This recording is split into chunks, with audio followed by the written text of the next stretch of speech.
I've still got to figure out this damn Facebook. Got enough followers on Facebook that I can stream, and I tested it. Yeah. Apparently doesn't want to work. Oh.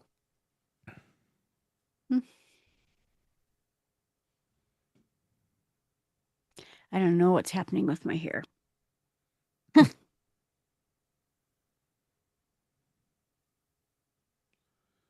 now live on YouTube. YouTube.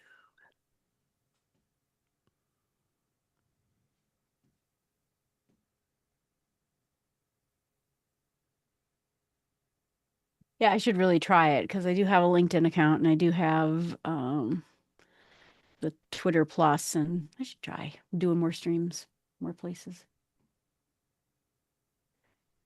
It loads.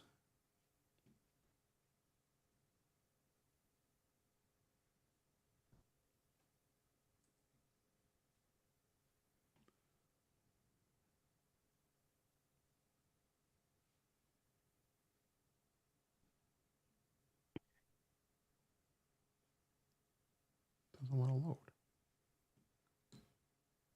Which thing isn't loading? You to the YouTube page. Oh, let me see. It loads for me. Hey, Marty.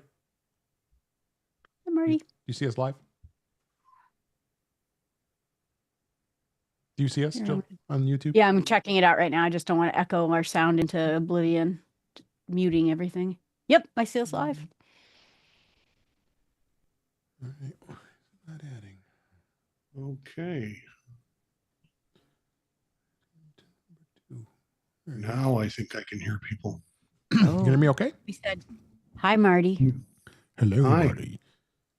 I have taken the longest USB-C cables with me, and I've got, because I want to put my charger in an outlet and have my phone over here and stuff.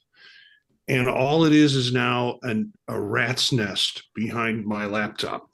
And I took my Air with me. I didn't take my Pro with me, so I have less ports to deal with. Mm-hmm. And trying to deal with it with a powered port strip that I have. Just took me forever to get this thing set up. And just so you know, we're live. For Really? all of you who have just joined us. Okay, now I see your bird. I got to see your bird. Hold on. Yeah. Not your bird. We'll time it just in time when the Cubs game starts. So this backwards. Do I need to switch my? No, it wasn't. Camera. Okay. All right. Yeah. Well, the preview window it is, but. So is that a yellow throat on your sparrow there? I don't know. Looks. It is. Which one was that? Let's see. Who is that? That's this one. This one. Well, Dave, if we're going to time this for the Cubs game, you've got 60 articles and we're going to do 30 seconds a piece, or? You know, I always do more articles than I need, and I pick and choose. I know. Chipping sparrow. Oh, the chipping sparrow. I like those guys. They're so Yeah. fun. Oh, how do I change my name on this? Rename. Marty McFly. I just went out with some of my students, graduates and people who are in their doctoral program, and just went to a dim sum restaurant and went nuts. Mm-hmm. Nice. It was like, we'll have everything off the menu. Wow. And just share it around the table. So I'm happy and content. It's the traditional way to do it. Yeah. And these three of them were Turkish students, which was kind of fun. One's a professor back in Turkey, and the other two are doctoral students who are finishing up at Kent. And then one of my doctoral students who I presented with today, and then another person who's a graduate of the program. So You know, Marty, originally I was going to be a counselor. I was going to go to, because I was a psych major, I was going to go into counseling. Yeah.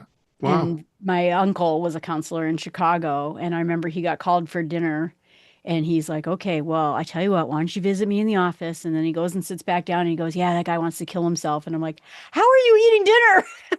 And he goes, well, you have to. And I'm like, I cannot be this job. Yeah. Well, I think you'd be good at it. I mean, just your personality and your Yeah. approachability and your comfort. I think you'd be good at it. I think it would have destroyed me. I mean, I think it was one of those, like, you know, like I think I would be good at it. I think I would have helped people, but I think it would have destroyed me. Well, that's why I got out of it after 16 years, because Yeah. I was like, I got to go teach. I can't. Yeah. And now students are driving me nuts. So It was funny whenever we taught, I worked with a professor in college, and every time we taught clinical therapy psych, I did her office hours, and I would have people come to me and say, I think I'm schizophrenic. I'm like, okay, I'm a Yeah. junior. You can't tell me these things. I don't know well, anything. both of your personalities should probably drop the program. That's what.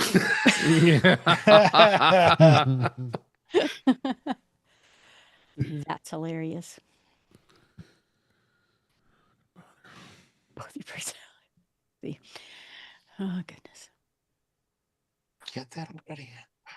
Oh, there's Ben. Do not know what. Oh, I did. And there's an upgrade. I'm in like speaker mode. So, okay, I need to go back to Galley. Yeah, this is the first time I've used this 15-inch Mac Air How do you for like it? Zoom. I like it.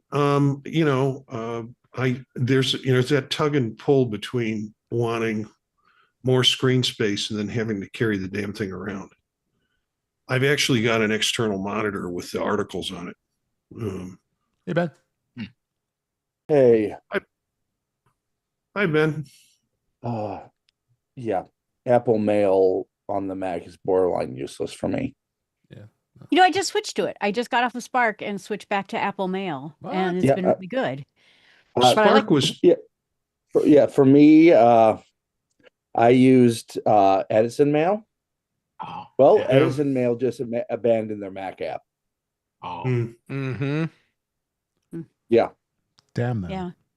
I'm Yeah, Spark using Mail Ma- is good. I'm using Mail Maven at Gamet's suggestion, and it works pretty well. It seems like the exchange for new mail, it takes a while. Yeah. So I'm hoping that gets resolved as they work through the beta process. yeah. Yeah. I mean, for me, Mail does this lovely thing where since it's very poorly designed, you can accidentally send your entire inbox into junk mail. What? I've done it 3 times since switching over. It's a bonus. It's a bonus. Not when you need things. Yeah. It stays in the junk folder for a little while. Yeah. Well, the thing is, now Apple Mail for Mac has pretty much just said, screw it. I'm not updating your mail accounts at all. So don't bother finding anything. Wow. Yeah. Yeah, Ben, I had to abandon mail quite a while ago because what they stopped doing the plugin or extension support. Yeah. And I had several extensions that I relied on. But I was also seeing a problem. Well, there were so many problems, but one of them was somewhere I have an email that I'm assuming has like a malformed header or something, but you can't figure out which one it is. Mhm. And so it will just crash mail. And that's it. There is no graceful recovery. And the only fix that I've been able to find for the problem is you have to completely wipe everything on the IMAP server. But then the next time you get a message that has the malformed whatever it is, the corrupt whatever it is, then you're just hosed again. Also, then there's a whole thing with all your mail comes in, but you don't see all of it. Yep. And That's then you my do, favorite. and then you do a search. You can't find it. But if you look Yep. in mail on one of your other devices, it'll be there. Yep. Yeah, good times. You just have to have 3 devices at any given time, and on average, you get to see most of your messages. Right. You know, when I used mail, that's really how it worked. I I have look had no problems with mail. Mac, iPhone, and iPad. Sometimes 2 iPads. I finally decided that 397,000 messages in my inbox was beyond mail's ability to keep track of. So I thought, I'll just archive it and move it. And Oh, that's so cute. Bless your heart. You can feed that to the chickens. They really like. yeah, it's just unhappy with me now. But on the plus side, I haven't had to read any new mail since I started moving those messages. That's actually a big plus. Yeah. I like Spark, and Spark is still working for me on the free because I then dropped the account, but it still works. And I don't know, it's been really good. Too many decisions. Do I want the old Spark? Do I want the new Spark? Do I want Spark with AI? No, I just want my email as it comes in folders. Yeah. For me to go through. Yeah. There's some reason why I don't use Spark, and I can't remember what it is, but I go through this cycle because periodically I'll be like, okay, I need to find a different email app again, Right. regardless of whatever I'm using. And so I go and use all the ones that are out there. And when I install Spark, get everything set up and go to use it, I'm like, oh, now I remember why I can't use Spark. And then recording in progress. But I don't remember what it is until I go to set up Spark, and then immediately it's like, yeah, I can't believe I didn't remember. That's the reason. All right, hold on, guys. Recording.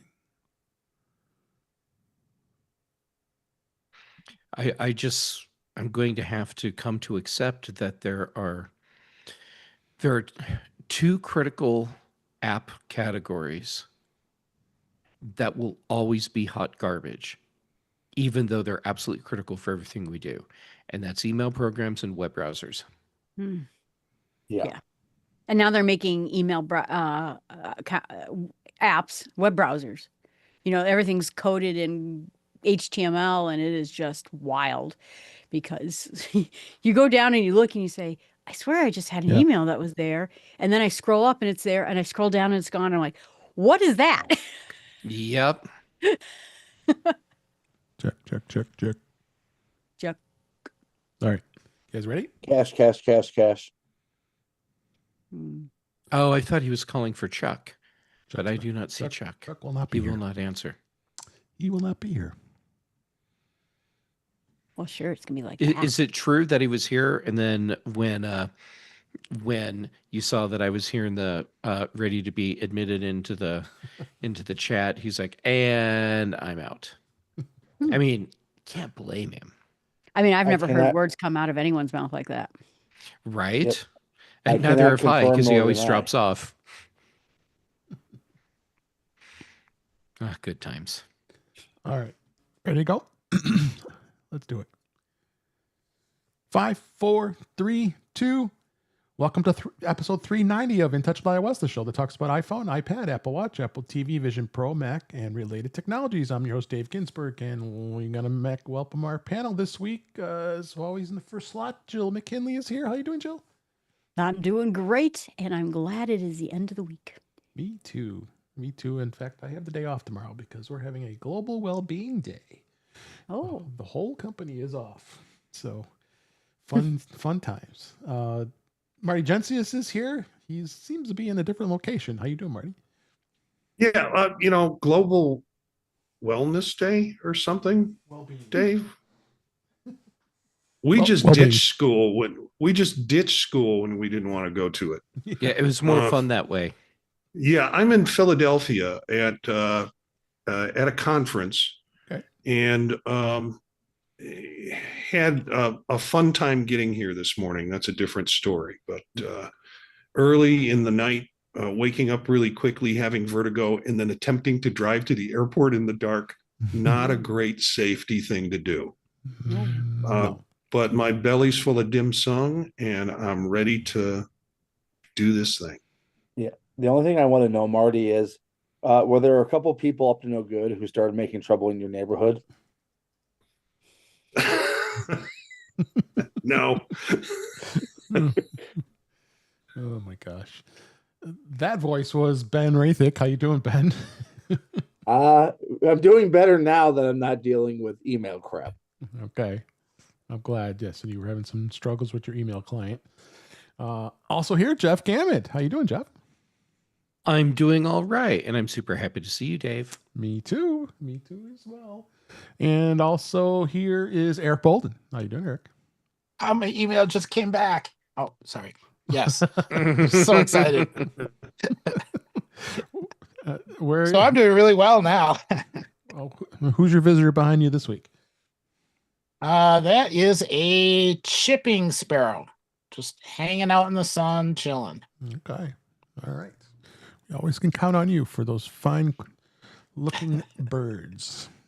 So got plenty of things to talk about this week, including Vision Pro, Mac, and all the other things. But let's just go ahead and get started here. First off, in touch with Vision Pro this week. Vision Pro OS, Vision OS 26.1 Beta 2 was released. Not much really to talk about on this. We have the actual developer release notes as a link here. Just a couple of bug fixes and different features and all that fun stuff. Eric or Marty, you have anything you want to add on it? I don't think there's really much to say about it this week, right? Well, I think one thing that would make Ben really excited, they're working on getting the game controller timing fixed. So there were some delay problems with people using game controllers, and so apparently they did some bug fixes with that. Yeah, that's about it. That'll get you killed. Mm-hmm. Anything you want to add, Eric? I am off of betas for a while. I could not take the stress. I'm just on regular releases. Oh, okay. Although I did finally break down and order the developer strap, which has not yet gotten here. Oh no! $299. But Just I And know it enough. massages you. Yeah, I hope it Well, I does know something. enough people who have ended up with issues like on a weekend or at night when there's no Apple Store open, and then I can do restores. So Okay. I'll know who. What So is the you're doing- developer strap? You're This doing magic thing. what lets you have a USB port you can plug in. Oh, okay.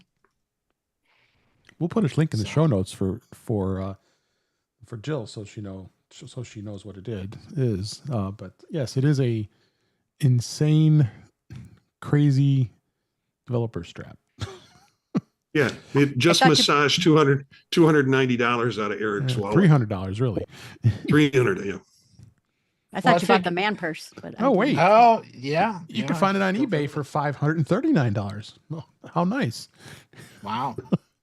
But we'll have a link in the show notes for everybody. To explain what that is, it's basically a dongle that connects to the Vision Pro that allows you to be able to connect to it if it craps out. And I talked about that on previous episode when it happened to me, and I had to go to the Apple Store and have him do it. But Eric is right. He wants it fixed. He doesn't want to wait till the next morning. And yes, he can do it himself. But you got to know. And he can do only it for everybody who, $300. yeah, Yeah, so everybody who wants to call him. and Now I know where to go. Yeah, who can mail me a developer strap if I need it. Yeah. So that's about it on that part. But I wanted to talk a little bit about the elevated episodes that just came out. The first episode was Hawaii, and this is what these are. These are the immersive videos that are available on the Apple Vision Pro, and they had one for the summer, which was Hawaii, and the Hawaii one was pretty amazing. Tim Robbins was actually guiding you from above. and it was very amazing, immersive experience. About 6 minutes. It was soaring shots across the smithering volcanoes, rushing waterfalls, and breathtaking ocean cliffs, and then talking about all the going through and just describing all the different islands, including the big island Hawaii, where it started off with and worked all its way over to Oahu and Kauai. I actually kind of enjoyed it. I thought it was a very good one. I watched it again because that was the first one that was released. But this new one that just released this week was about the state of Maine. It's the second episode. It's an equally stunning set of aerial shots above the pine tree state's stunning autumn landscape. And I must say it was quite stunning because the colors during that time of the fall is very, very breathtaking, to say the least. And I've seen many pictures in the past. I've been to Maine, but I was there in the summertime, so I didn't get to experience how the fall is. But I know the fall is quite gorgeous. So, Eric, what did you think of that video of Maine? I enjoyed it. Yeah, really, really nice. And you get to see some waterways, some bridges, some railroad track areas, as well as overview of trees and background information on numbers of different kinds of trees. And the scenery was well worth it. Nice and relaxing. Yeah. Yeah. How about you, Marty? Did you enjoy it? Yeah, I enjoyed it. I am still stunned. Did Apple go up there and make all the colors changed? Because we talked about this, that I'm not sure it is fall up there yet. Well, they could have at least what you see in the video. It could have been filmed. Yeah, well, it fall. could have been filmed last year. And then but at this rate, we're gonna. Yeah, now it is. But the turnaround on it must have been quick if it was just filmed this fall. I would probably venture to say it was filmed in last year, and they just put 2025 as the year to release it. So, hey, and Marty, I think what they really do, in the Photos app, there's that little magic wand thing. Yeah, they just click that in the summer, and it makes it fall. Well, at this rate, they're going to run out of states if they keep putting them out like this. But of course, by the time they get to the 50th state, we'll have Canada as a state and Puerto Rico as a state and Greenland as a state. So you can just make more. Yeah, make more states. It takes a long time to get to Guam to film there. Yeah, so, yeah, it kind of does. Yeah, I mean, they could do the entire Pacific Ocean there.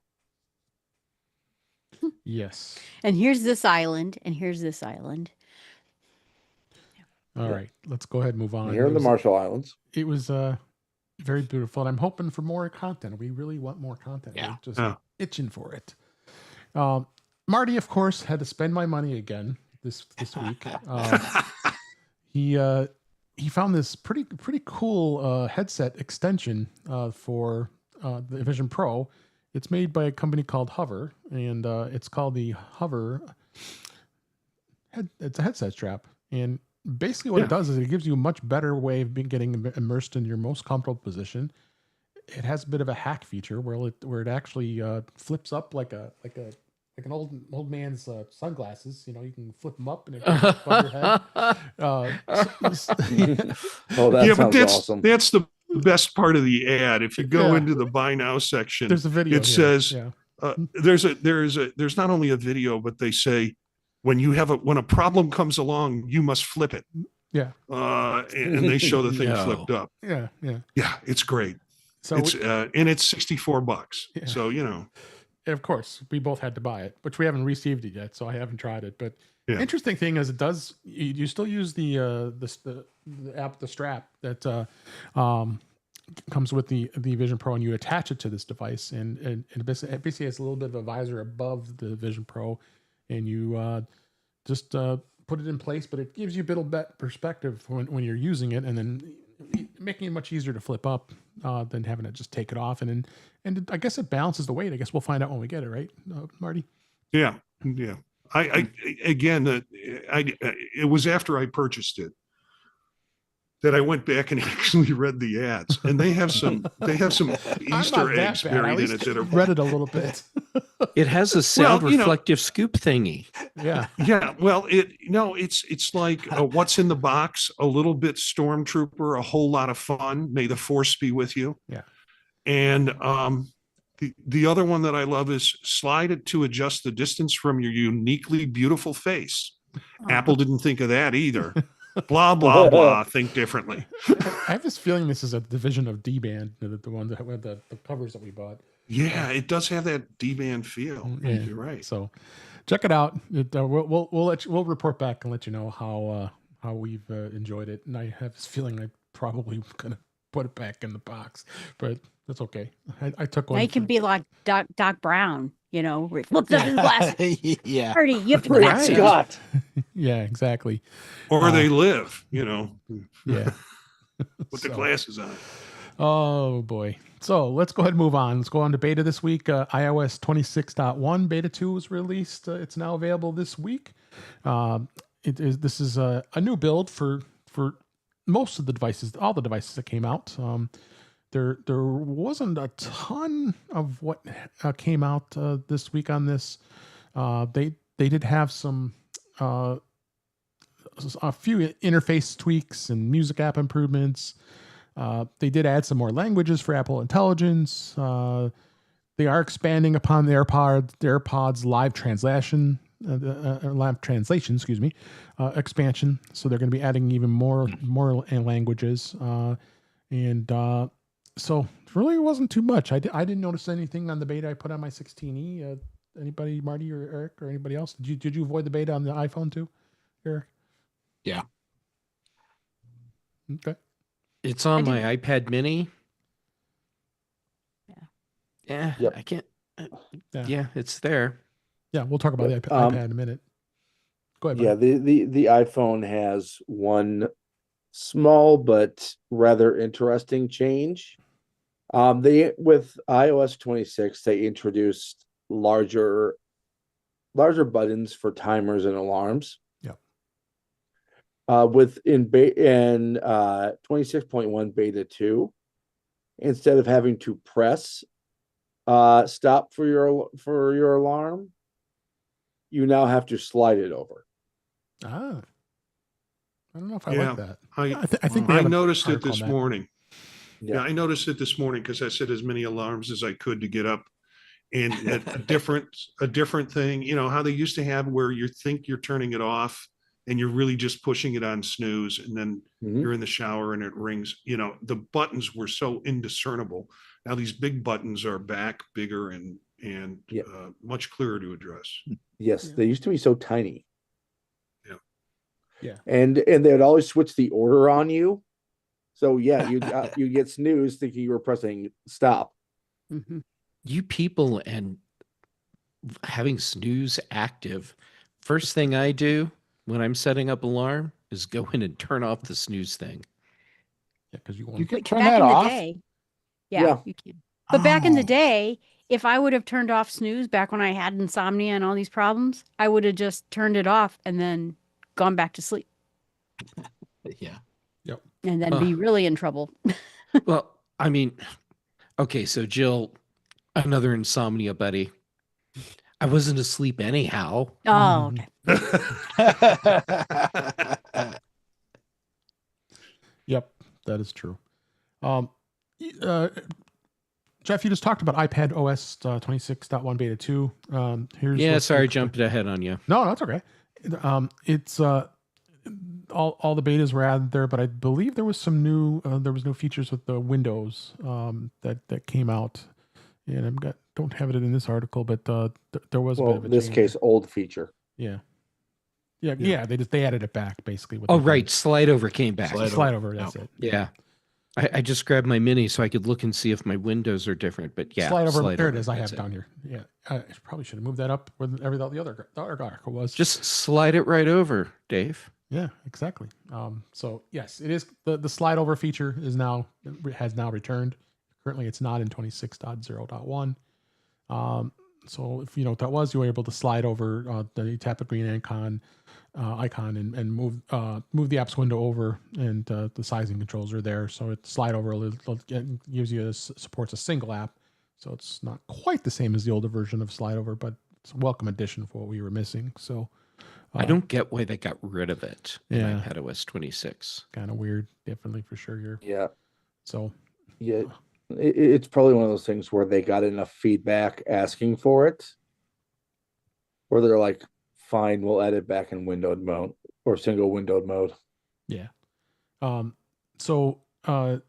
And then WatchOS 26.1 beta 2 is out. Not much to talk about the reporting on that. So you have that available. Unless something you saw, Ben. One other thing for iPad OS Oh, yeah, go ahead. on beta 2, they added a gain adjustment control for the microphone. Well, that's good. Hmm. We need Bad that. communications will get you killed. That's long overdue. Yeah. Especially Yeah, when podcasting on an iPad, since it's now actually possible. Yeah. Hmm. tvOS has its new for the TV, Apple TV 4K. So that is released. Not much to really report on that. We might see some more stuff, but no, that's been pretty much the trend with tvOS for a while now. So not much we could say about that. And then the public betas are also out as well. And we pretty much reviewed up what's going in iOS. And then, you guys just talked about the alarm. That was the article. I couldn't find it. It's got the slide over now. So that's cool. So we'll make sure you see that reference in the show notes as well. Couple number things I kind of wanted to stand out with the 26.1 that we did talk about. There were a couple of features that are out here, and my browser's giving me nothing but trouble here. I may have to switch.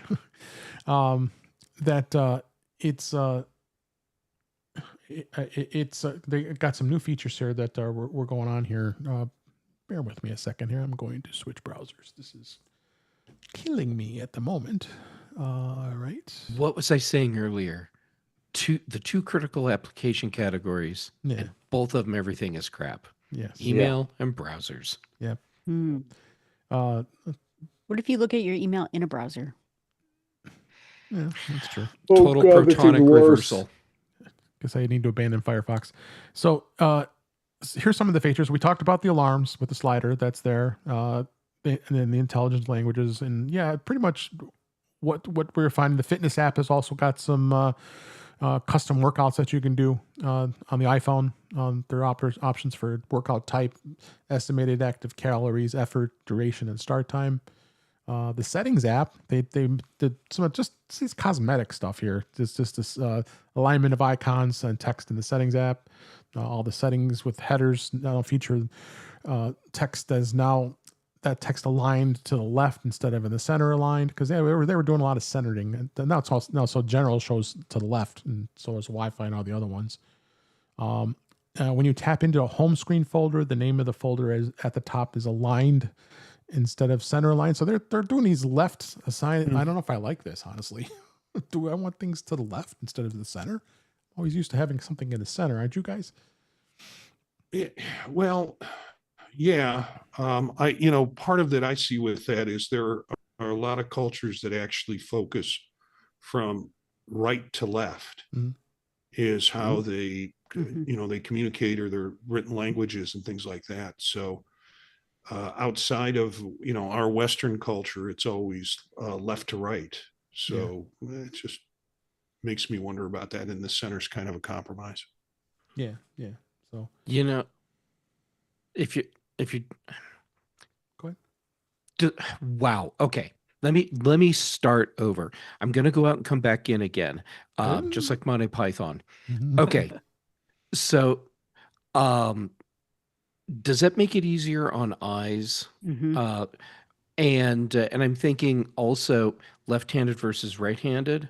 Does it make any difference for that? I haven't played with this, so I don't know. Shouldn't. Well, back when I was publishing magazines, we could use center, but we were told that the eye looks for the left, at least in the United States. Yeah. And it helps the eye find it right away. And that makes sense. Yeah. So more to come on some of the changes here. Apple did release a firmware upgrade for the AirPods Pro 3, the Pro 2, and the AirPods 4. And of course, you never know what the heck they put it released on it, but I have this feeling it's a start of the testing for the live translation, added languages and such, that they're doing the updates. And we'll definitely have we'll definitely have some reports to when that comes out, because that's going to be in 26.1, where it's going to have the late newer languages. I still haven't tried that yet, but yeah, it's going to be pretty much the same thing. What you expect, just run the update. If you have it hooked up to your iPhone, iPad, or Mac, and it's connected, it just updates by itself. You never notice it, and it drives a lot of us who like to do all our updates nuts, because you don't know if it updated or not. As we have this thing, we got to make sure everything's up to date right away. So so it's definitely going to see where that goes. But other thing I want to talk about here real quick is a question. This was a good article. It's what can I plug into my iPhone 17 USB-C port? The 17 Pro and Pro Max and the iPhone Air use the feature in a USB-C port at the bottom of the phone, and it's just when you're upgrading from an older phone, it means you don't that old Lightning connector isn't going to work anymore. But basically what it has is it's added things like universal USB-C charging, so you can use the cable that comes in the box. That I'm sure that's short-lived if they started not including one with the AirPods. But you can charge other devices using your iPhone 17's battery. So if you have the bigger batteries like this Pro Max, and you wanted to charge, like, let's say, your AirPods, you can plug that into the AirPods. It would charge it that way. You can connect to external displays. I've done this many times, where you can use a USB-C, like a USB-C to HDMI cable, and show your screen directly on a TV or a 4K monitor. Done that many times before, and done presentations and such.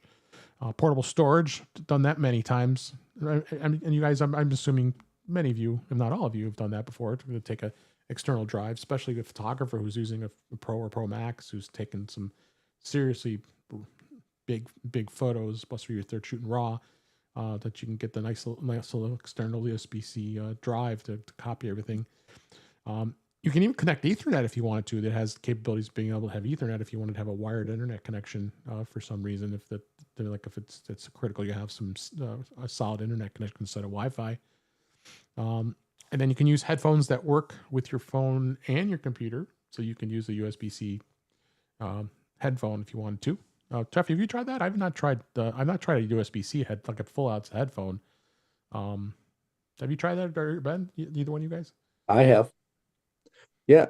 I've connected my my Beats Solo 4 directly via USB. It's great. Okay, that's great. I plug in external DACs to the USB-C ports, and that's great, because if you have a portable DAC and really good wired headphones, now you have fantastic audio wherever. Mm-hmm. Yeah. Since it uses all standardized drivers, everything just works. Mm-hmm. Yeah. The thing I didn't see on here was microphone, and I am one of these Merlin people that you can identify birds with Merlin, and you can plug a microphone right at the bottom of your iPhone and go identify birds with the right microphone. I can tell you most likely why that's not listed. And that's because you're probably not getting enough power out to drive the microphone. Oh, yeah. But you also need a special cable. No, if it's a USB-C mic. Well, I will say I had problems with the lightning cable, and I had to buy a special Shure cable to get it to work as a microphone. Okay. Because it had a voice channel thing in it. Anyway, yeah. But I've used that so frequently, like weekly. Yeah. So yeah, I thought interesting to see what there is with that. So, has anyone plugged a watch charger into the phone? Mm. Yeah, that should work, right? Yeah, Mhm. Yeah. that's been really helpful since my watch keeps running out of power before the phone does. Yeah. I mean, using standard two-way charging, it should just see the iPhone as a just a battery charger. Right. Testing it right now. 'Cause I'm stuck in this Nice. hotel with all the. Yeah. uh, All right, so let's go ahead and move on here. We'll get to a few more tips in a minute here. I wanted to hit somewhat one thing I wanted to ask Marty about. He mentioned this to me this morning that of course he did fly out to Philadelphia this morning, and he used the AirPods Pro 3 for the very first time on a plane. mhm. And tell I'm going to be flying out tomorrow night, so now. If you told me this, I'm even more anxious to find out how my experience is going to be. But tell everybody what your experience was using it on the plane. The noise reduction was incredible. Insignificant from the previous iPod Pro 2s, which I had. Yeah. You could, in the past, you could hear a bit of the engine noise coming through on the 2s, but not enough to say, okay, I can't watch this movie because of that. With this, it was just really well. It was very clean. Now, here was the problem. The seal was so good that when I started listening to a movie, I put them in. And then when the plane descended, the air pressure changed outside in the cabin, but it didn't change in my ears. So it was like pulling that thing out and poppity, poppity, poppity. Plus, I think I had what was a throat infection that turned into an ear infection last week. So geez. I was just really, but that tells you something about the seal, that the seal was so good with that in terms of the new iPod 3. So I don't see me taking my iPod Maxes on the plane anymore. Yeah, no point. I stopped taking the big headphones on the plane. Yeah, just so much point looking around. Like, and these AirPods have been fine. Now with the battery life, it's been better on these. So you'll get unless you're going to a really long international flight, that you'll get a good experience. Be able to use it pretty much the whole flight. Yeah, it was exceptional. Yeah, that's great to hear. It's great to hear. Even more reason I'm happy that I have the new AirPods. So. Yep. And Dave? Yeah. One little update on the question that was just asked on the last story. Yes, an iPhone will charge an Apple Watch. Yeah. Thank you for doing that. I'll put that in the show notes. All right. In fact, it will charge an Apple Watch while the phone itself is being charged by MagSafe. Wow. Even better. Wait, Mine wasn't being charged by MagSafe, but it did charge the Apple Watch. Yeah. So that's Can I kind of charge something a to think. phone and a phone hooked up to a phone and then a watch? Yeah, right. I might as well just bring my I might as well just bring my my Apple Watch with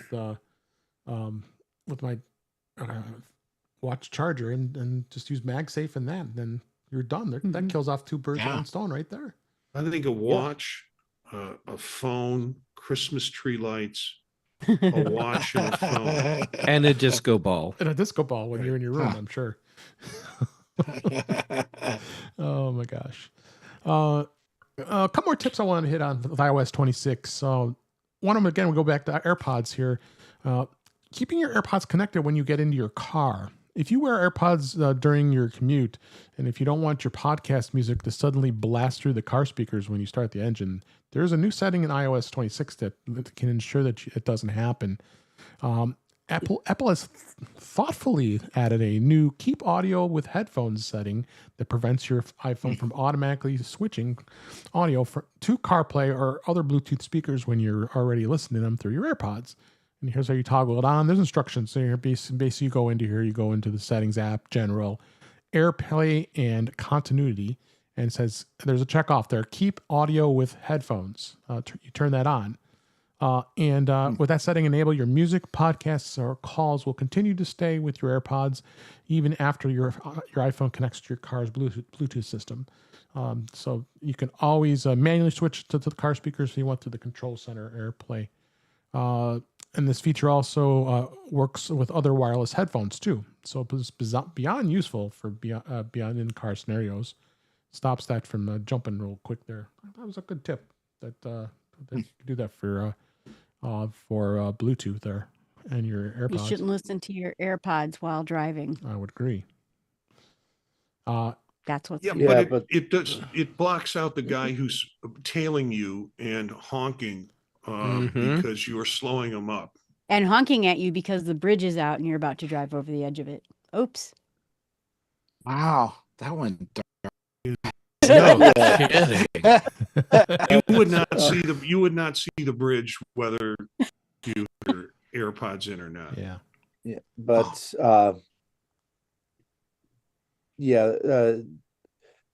other than certain use cases, or which may or may not be legal depending on your state, if you're going out running, have your AirPods in, and need to turn on your car just to have the AC on, but don't want necessarily everybody else in the car hearing your conversation. Yep. Or if you're not leaving, there are definite use cases for this. And of course, everything will end when you put your AirPods in their case. Yep.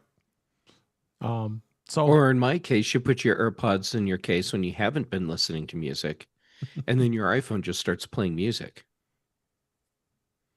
What the hell's up with that? Sounds like iOS. Yeah. Yeah. And then couple other tips here. iOS 26, you can see your full call history with any iPhone contact.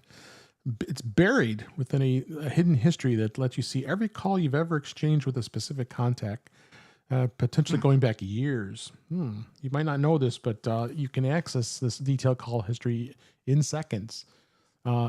Viewing the new extended history can come in handy when you are needing a recall when last spoken with someone. It's also pretty useful when you wanted to verify a call duration for whatever reason.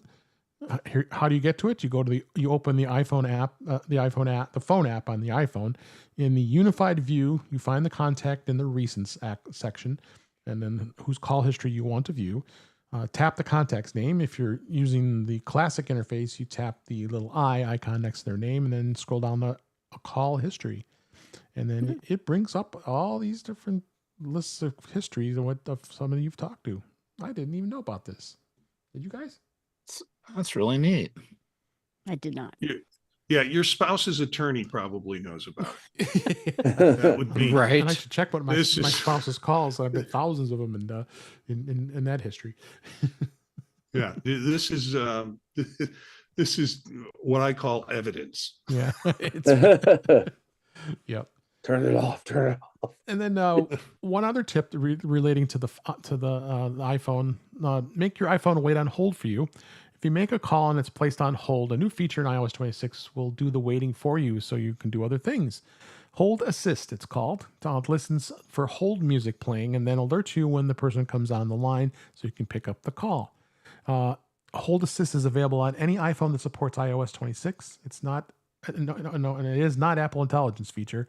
The feature works automatically on demand, and there's no settings to toggle or no settings setup required. There's just a few things worth knowing when you expect the time when you're to use it. So when you place the call on hold during a phone call, the hold assistant will automatically launch after 10 to 15 seconds. You'll know about it when the notification appears on the screen asking hold this call.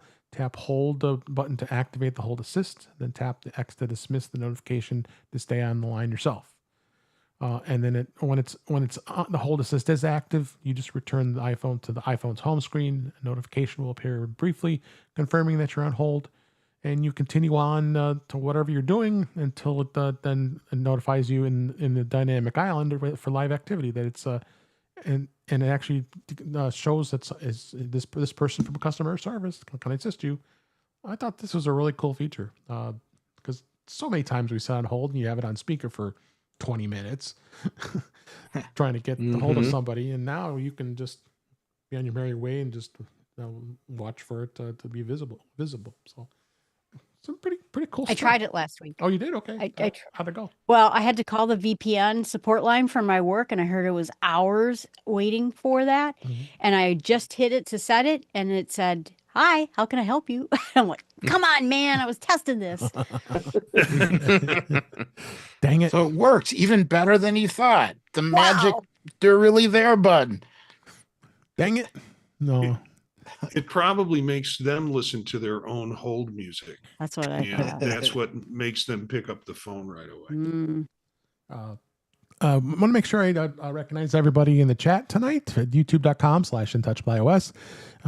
We see Witherbucket and Cletus is in the chat, a number of others. And Witherbucket said that I saw the option come up on a phone call recently. Didn't feel brave enough to try it yet. I can't say I blame you. But you can join us every week here in the chat and interact with us while we're recording the show live here on youtube.com/intouchbyios. So let's go ahead and move on to In Touch with Mac. Couple quick things. They did release Tahoe 26.1 Developer Beta 2, and I believe the public beta is out as well.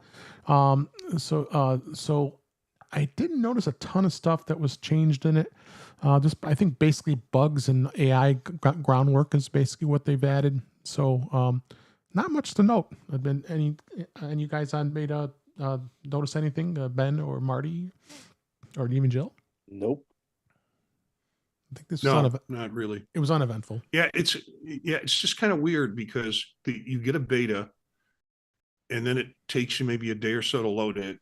Yeah, and then you start looking for things, you don't notice any change, and then you get another beta, and you begin to doubt what you missed on the last beta, but it doesn't appear like we're missing much. Yeah, yeah. And It's then basically like an Apple TV beta. Yeah, pretty much. But that's which is Hey, the rare Apple for Mac. TV beta cleaned up my darks in my TV, so that did something. Nice. Yeah. One app I found which I thought was cool. It's called Folder Quick Look. Anybody tried this before? Yeah. No, but I downloaded the second I saw it in the notes. Okay, good. It's basically a preview folder that archives content, including zip, rare, and more. That it'll instantly in the Mac OS Quick Look just select a folder and press the space bar, just like you normally do in Finder. But this goes even more. It brings up a really cool list of all the files that are in the folder.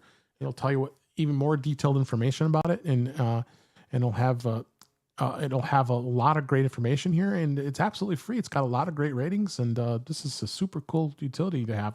So I think it's something that Apple should have added into Mac OS, honestly. So go check that out if you haven't already. And thought that was really cool, this app for Mac. So, all right. It's even gotten Installing updates right now. Yeah. Check her out.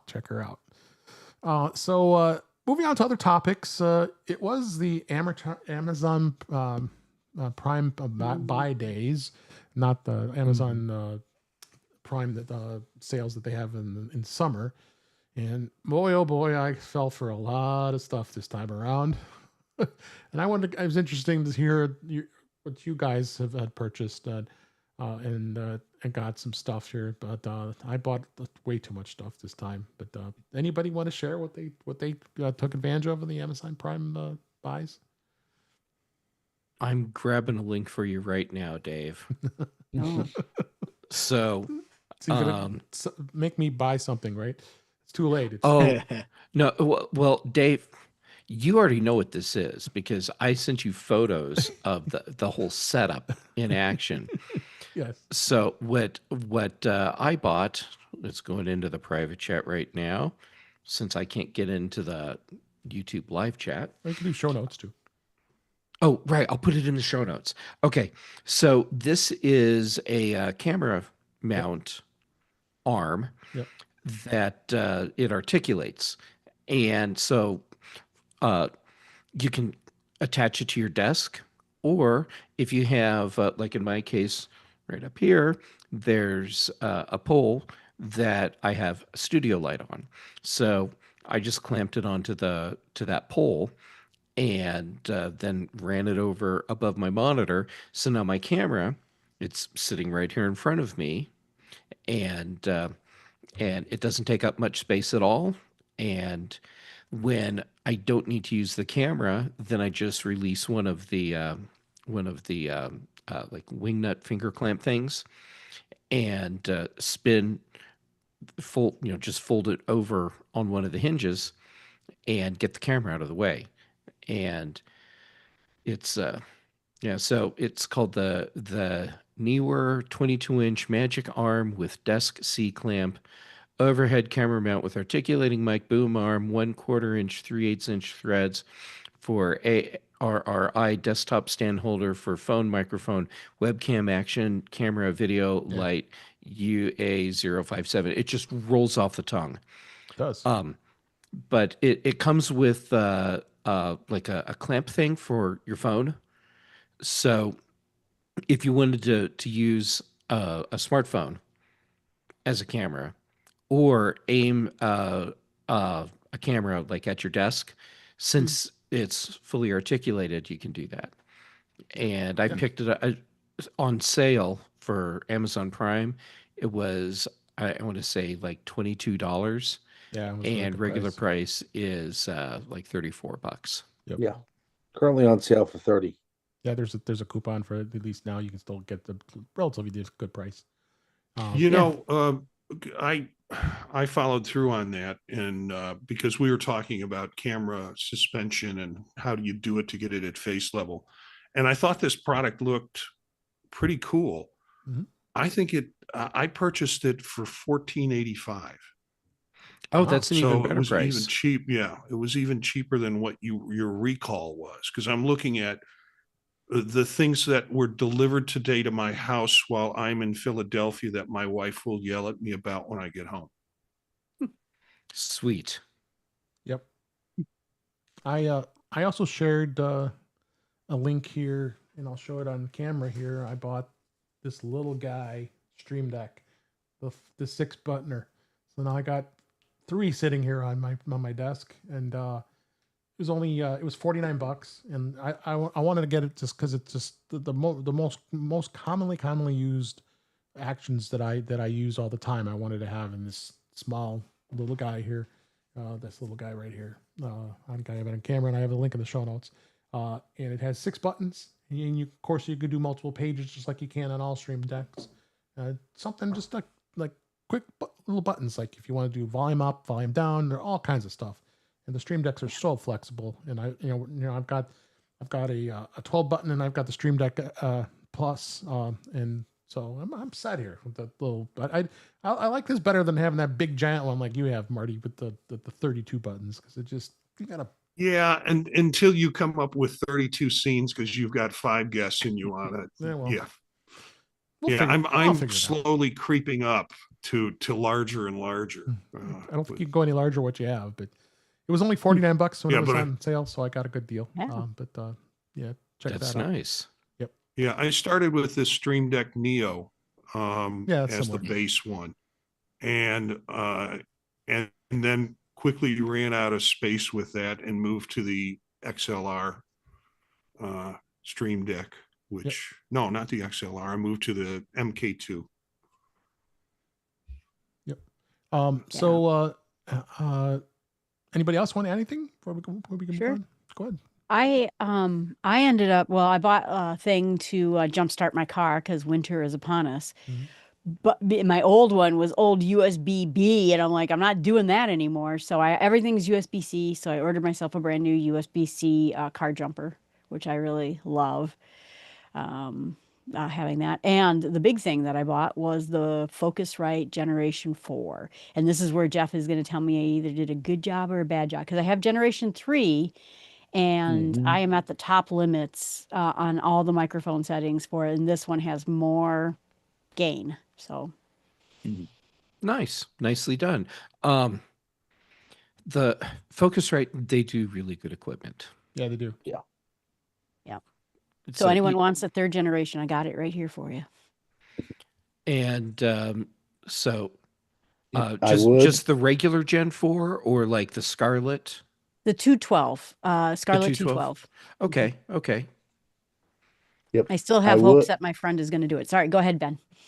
I would, but I have the Gen 3 Solo sitting right behind my MacBook. Okay. Yep. One more thing, if anybody wants to add, make sure you put that link in the show notes for me, Jill. Appreciate it. Oh, sure. Anybody else want to reveal what they bought? Hey, Dave, Yeah. not a thing that I bought, but I'm setting you up to spend money, and probably Marty too. Did you know that your Stream Decks can be mounted? So that you can get brackets and stuff. So you could get like a bar that runs across in front of your monitor, Oh yeah, I saw that. but below the view area. So you can have all those buttons just right there in front of you all the time. Oh, okay. Put that link in the show notes too, since we talked about it. I guess I better go find one for you. Yeah. Okay. All right. So let's go ahead and move on because we're running a little short on time here. One thing I wanted to mention, we're gonna move on to news here. Apple did modify the in-store mag stands to prevent iPhone 17 marks, because a lot of people were reporting that the 17 and the 17 Pro models were seen showing marks appearing on the display models. So apparently it comes after the Apple last month confirmed that worn MagSafe chargers in retail stores were causing what appeared to be scratches on the 17 Pro and Pro Max. They said it was actually a material transfer from the stand to the iPhone and could be removed with cleaning. They also noted that it was the other models like the 16 were affected by the problem too. So they replaced them, or they put some covers on them to protect it. So problem solved, right? I saw Ben, you posted this in our Slack from Mac Voices, but Tag Heuer did come up with a smartwatch, and it is going to be now made to work with iPhone. They announced the connected Calibri E5 watch that has made for iPhone certification, and the watchmakers the watchmaker abandoned Google's Wear OS. 3 years after launching its E4, the E5 comes in two cases: 45 millimeter, new more compact 40 millimeter. They're powered by a Qualcomm Snapdragon 5100 Plus, and the 45 millimeter model has a 1.39 inch ML-LED display, and it's got some different stuffs here. So it's a bit of a transition going over to Apple. I think this watch is probably pretty much out of a fair amount of our budget, because I don't know if I want to spend $1,600 for a watch. But Ben, what were your thoughts of that? What caught your eye on this? I mean, number one, the fact that it seems to have official Apple certification. Yeah, which is awesome. Yeah, which is, to my knowledge, this is the first time Apple has actually worked with someone to get another smartwatch actually fully working with the iPhone. Yeah. And two, honestly, I can see why, because this does not have the same buyer base as any Apple Watch. No, it doesn't. Yeah, this is for a certain clientele that has certain money, likes this brand. It also makes me wonder if they would kind of open things up to other higher end brands that aren't direct competitors to the Apple Watch. Yeah. Anybody have any thoughts about this watch besides Ben? It's cool they did it. Yeah. Looks good. Yep. I agree. Is it shipping now? Yeah. Yes, it is. Go open your wallet. Yeah. You open it very wide, you're gonna need to. It's a $1,600 dongle that you stick on your wrist. That's right. Yeah. Well, I noticed Webb was asking, so I was he? thought I would. Oh, was that? Yeah, well, I mean, for Webb's in the for chat. Webb, that'll be just what he found in his couch cushion. Oh. This story's for you, Looks Jeff. good, though. This story is for you, Jeff. Apple hosts an unusual Colorado event to showcase latest hardware. Apple had invited a group of social media influencers into Colorado this week for an unusual event involving group hiking, trail running, and other outdoor activities designed to showcase the company's recent launch of the 17 Pro Max, the AirPods Pro 3, and the Apple Watch Ultra 3. The invitations was shared on X, Twitter, and it said, "Hi, Johnny. We're so excited to welcome you to Colorado. Please enjoy this bag of essentials during your time here, and see you soon." And it had a backpack of emblazed with Apple's logo and a white flask. God, got some Apple swag out of the deal. So, what do you think, Jeff? You missed it.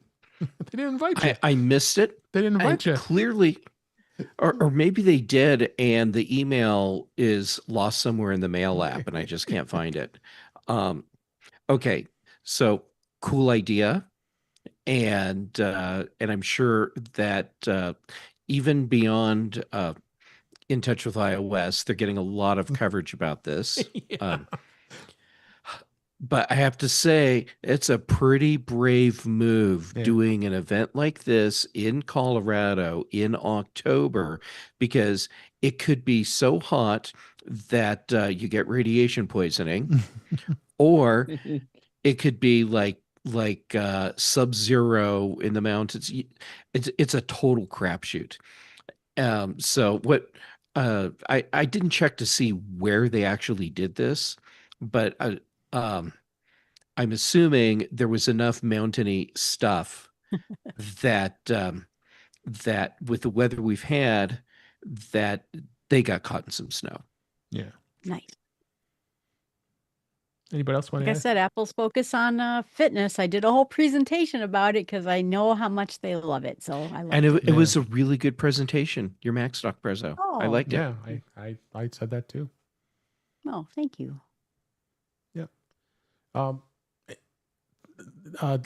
We just talked about this company actually. This is how you can get all of your Apple devices in the new Cosmic Orange. I know Marty's going to be signing up for this right away. This is Orange, not cosmic orange. No. It's the same. It's the same color that you see on a Home Depot store. yeah. It's pumpkin spice. Not Am everybody. I seeing Switch controllers in Cosmic Pumpkin Spice Home Depot Orange? And an Xbox. Yeah, Oh yeah, and an Xbox. The Max is coming. The Mac is coming for that. yeah. And a Steam Deck. Oh yeah, Steam Deck too. Yeah. And about 40 Apple and about 40 Android devices. So, like I said, a lot of people aren't a fan. I'm actually a fan of I really like I'm glad I got the Cosmic Orange on the 17 Pro Max. But plenty of people do like it, and it's available for many of your iPhone devices or Apple devices and others. A Switch, I think, is showing there as well. This is D-Brand. We just talked about them. That we had the little mask covering for the Vision Pro. This has the new color for a wide range of accessories. Like I said, the iPhone, the iPhone Air, the MacBooks, iPads, AirPods, even Android phones, and it looks like Nintendo Switch. So they are describing this as skins as a knockoff of Apple's color. make any device Cosmic Orange. When Tim Cook handpicked this new Cosmic Orange colorway, he had no idea we'd be ripping it off for an color matched skin. To be fair, we didn't think it to be popular enough to warrant a ripoff, but now we have it. There you go. As it is, we're all happy, and then you can even turn your your Android into a Temu phone. This D-Band company is very humorous. Every time I get emails from them, they always have humorous things that they talk about. Come on, Marty, you're gonna have to start putting big. I'm just saying, someday you'll be able to look back at this device from a nostalgic standpoint, and that someday you'll probably be 10 days. Yeah. Anybody else have any thoughts? Oh, it's fun.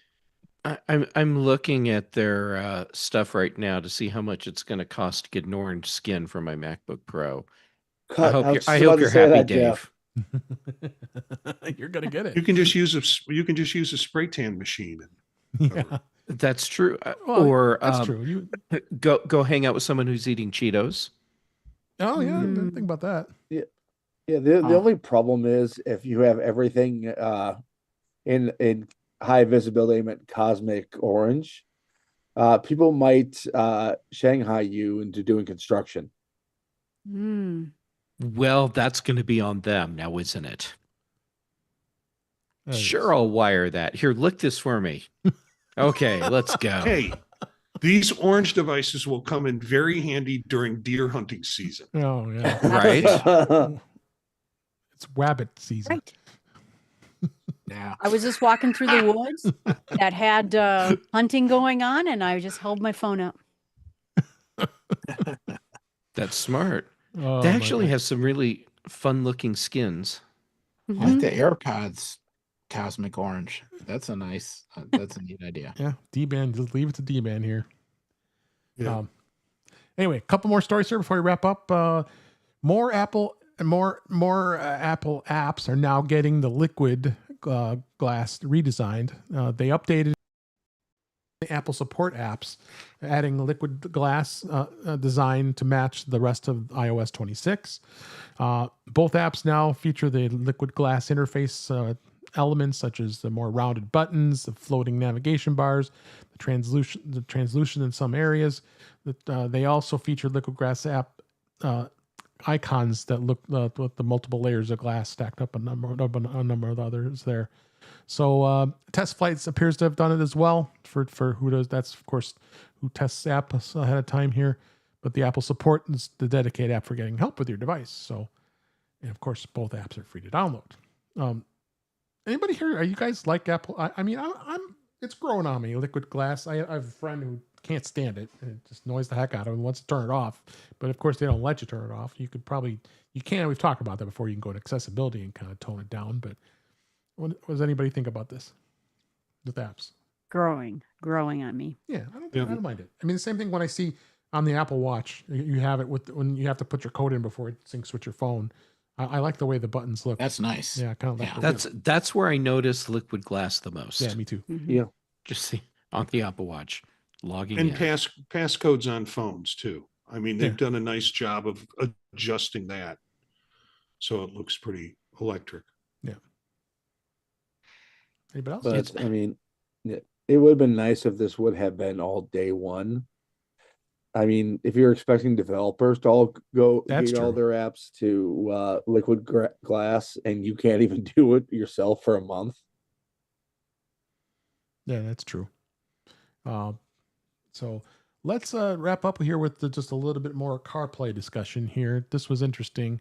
Rivian, the CEO, doubles down on the decision that he is not going to offer Apple CarPlay. He had talked about this on the Verge Decoder podcast that who was the guest host, Joanna Stern, that the EV maker was going to continue to pass on Apple's CarPlay completely, both the standard version and even the more advanced Ultra.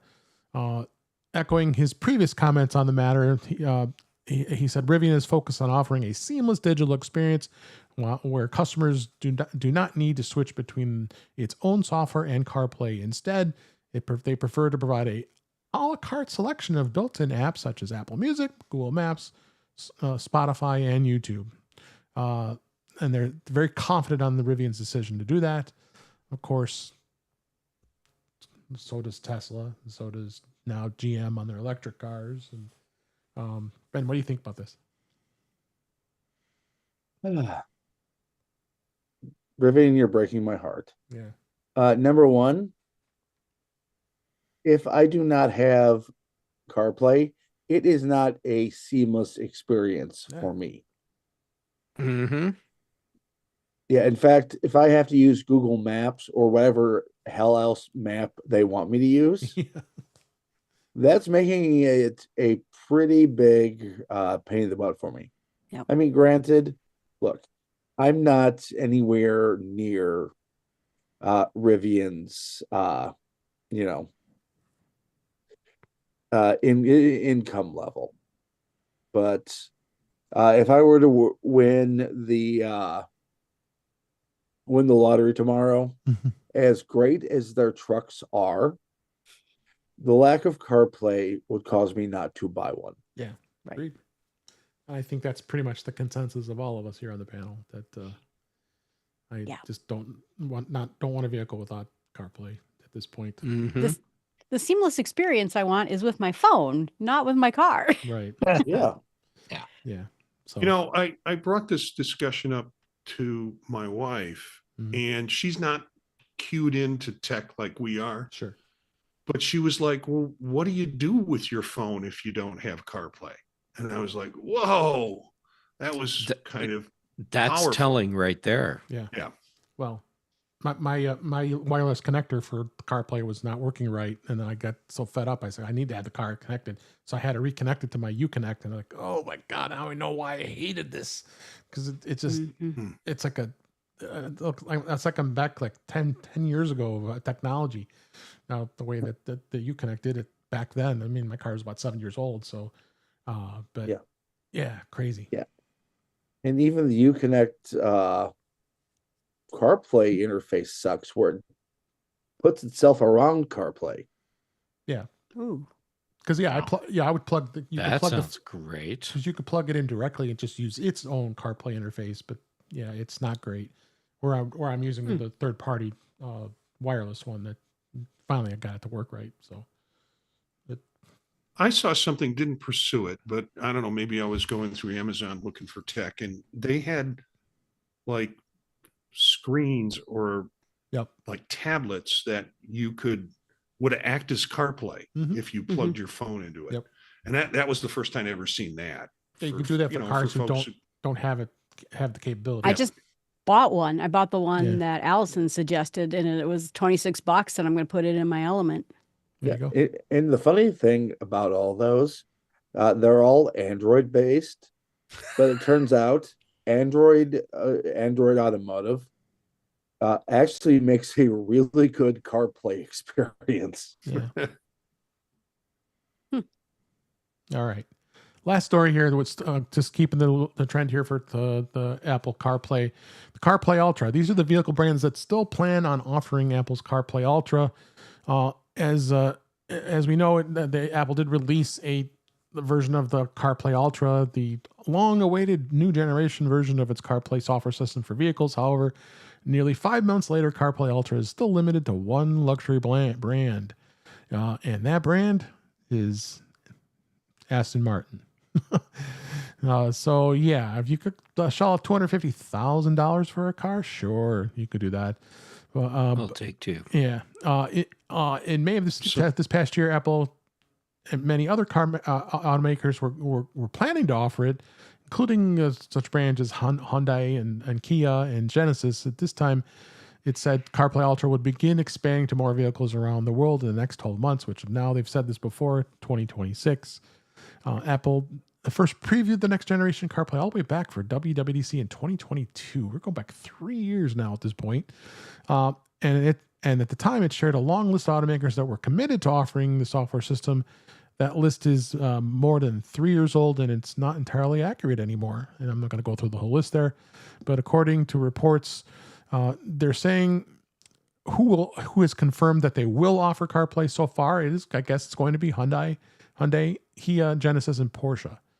And who won't be offering a CarPlay Ultra is Audi, the BMW, Ford, Lincoln, Mercedes-Benz, Polestar, Renault, Rivian, which you talked about, on Volvo, and of course we know GM is already out of it, and a bunch of whole long list of unclears.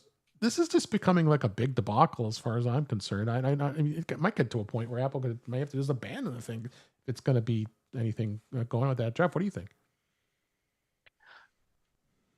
Don't rush to call this a debacle. No? Although you may very well be right. Okay.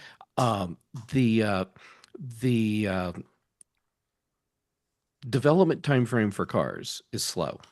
Mm-hmm. So seeing a brand here and a brand there just starting to trickle out support for CarPlay Ultra isn't that surprising. And so I would expect over the next 5 years, we're going to see more cars supporting this. However, the number of car manufacturers that have been backtracking on supporting CarPlay Ultra is a little concerning.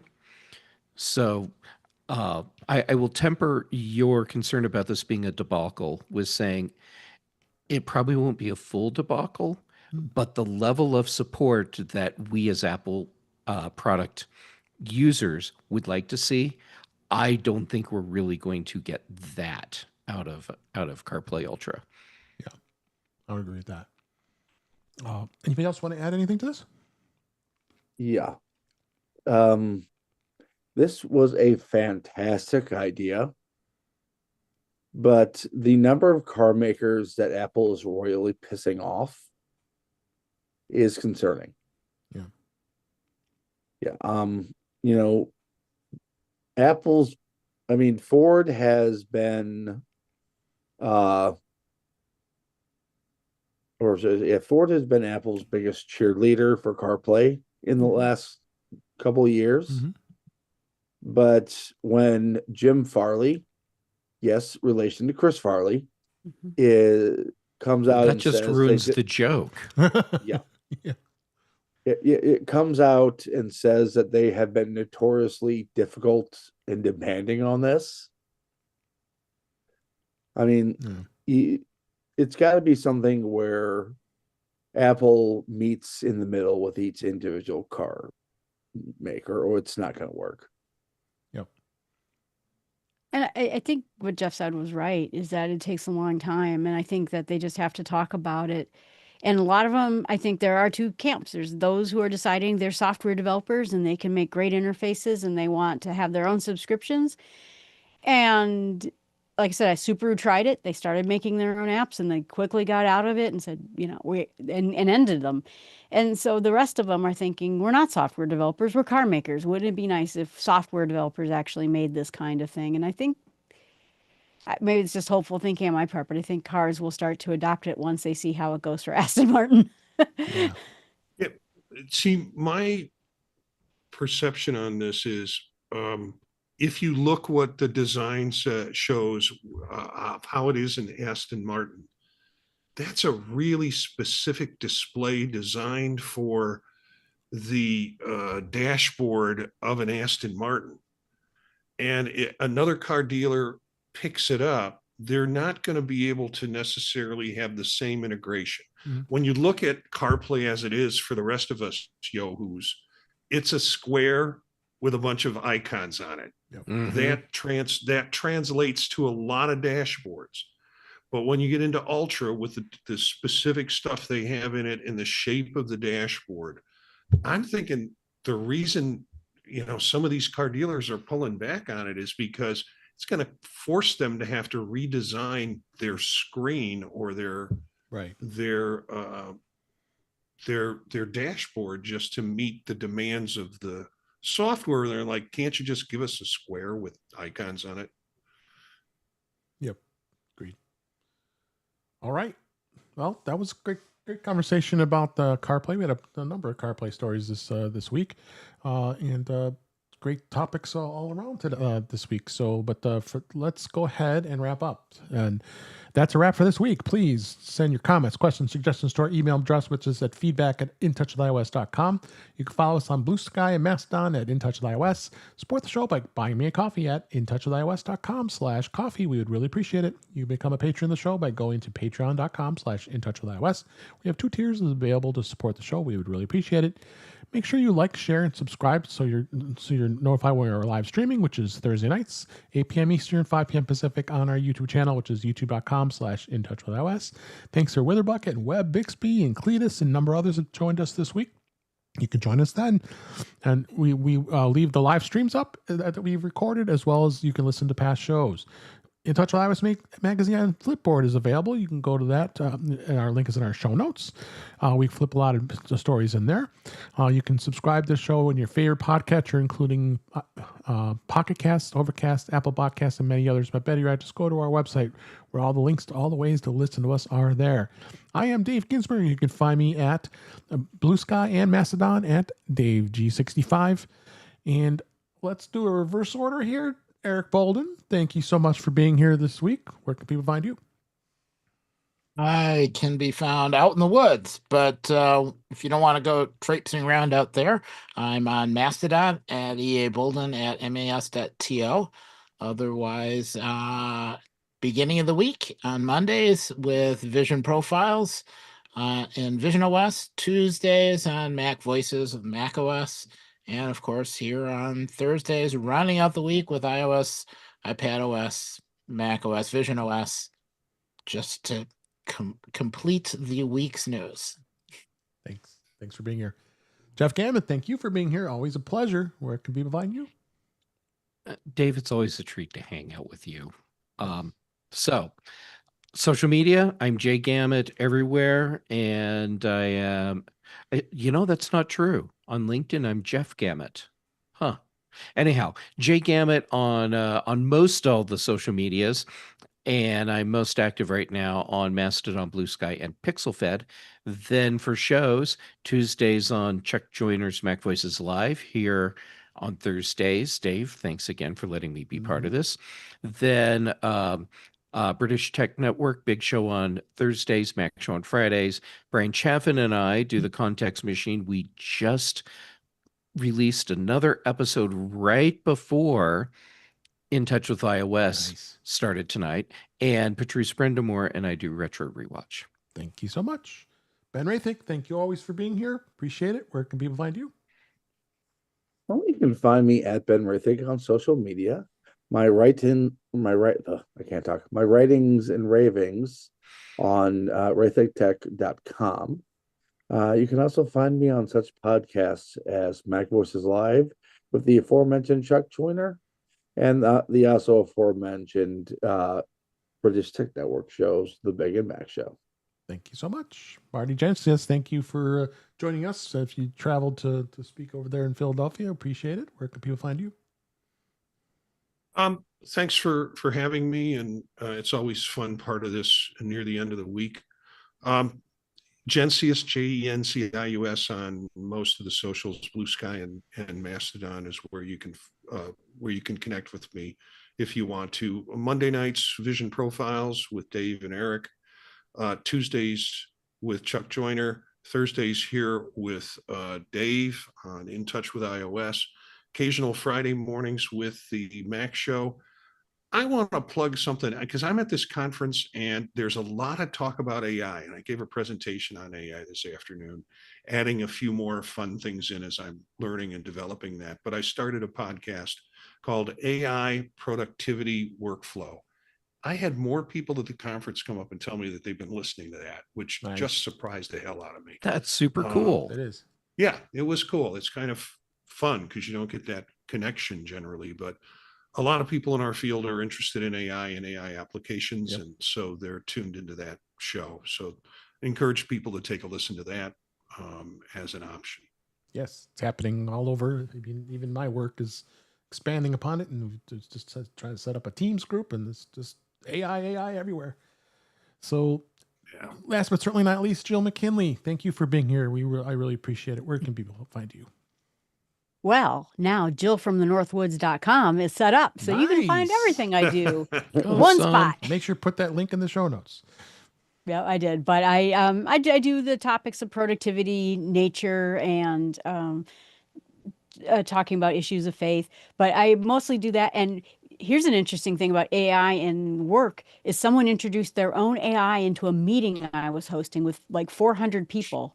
And tried to get, and I booted. I'm like, I don't know this other AI. We didn't sign an agreement with them, and I had to boot the other AI out of my meeting. So, yes, it's invading work everywhere. It is. It's everywhere now. Can't ignore it. Thank you, Jill. Appreciate it. Thank you for listening, everybody. Thank you for watching. We enjoyed doing this show, and we'll be back again next week. But until next time, thanks for listening. Thanks for watching, and we'll talk again soon. Yeah. Thank you. Great job. Appreciate it. Well, thank you. I'm going to say goodbye to live stream. So bye-bye, live stream. Bye, live stream. Bye.